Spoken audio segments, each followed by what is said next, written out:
గుణశేఖర్ 9 ఏళ్ల కష్టం రుద్రమదేవి, అనుష్క 3 ఏళ్ల శ్రమ రుద్రమదేవి. అయితే ఇప్పుడు క్రెడిట్ అంతా అల్లు అర్జున్ ఖాతాలోకి వెళ్ళిపోయింది. ఏ నోట విన్నా గోన గన్నారెడ్డి కబుర్లే. సినిమా చూసొచ్చి రుద్రమదేవి ఎలా ఉంది అని అడిగితే గోన గన్నారెడ్డి బాగున్నాడు అని అంటున్నారంతా. అంతలా మ్యాజిక్ చేశాడు బన్నీ. ఈ సినిమా కష్టాల్లో ఉన్నప్పుడు ముందుకొచ్చి పైసా పారితోషికం తీసుకోకుండా ఇందులోని కీలకమైన పాత్ర చేసి సినిమాని నిలబెట్టాడు బన్నీ. సినిమాలోనూ అంతే. రుద్రమదేవిలో విషయం లేదని ఆడియన్స్ నీరసపడ్డప్పుడల్లా టానిక్ లా కనిపించాడు బన్నీ. తన డైలాగులతో, నటనతో, బాడీ లాంగ్వేజ్ తో అద్దరుగొట్టేశాడు.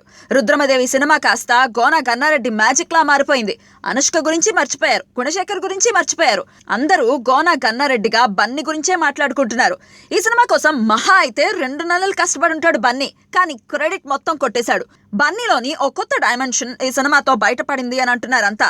బన్నీకి ఈ రిజల్ట్ ఆనందాన్ని కలిగిస్తోంది. బన్నీ చేసిన త్యాగం 100కి 100 పాళ్ళు ఫలించింది.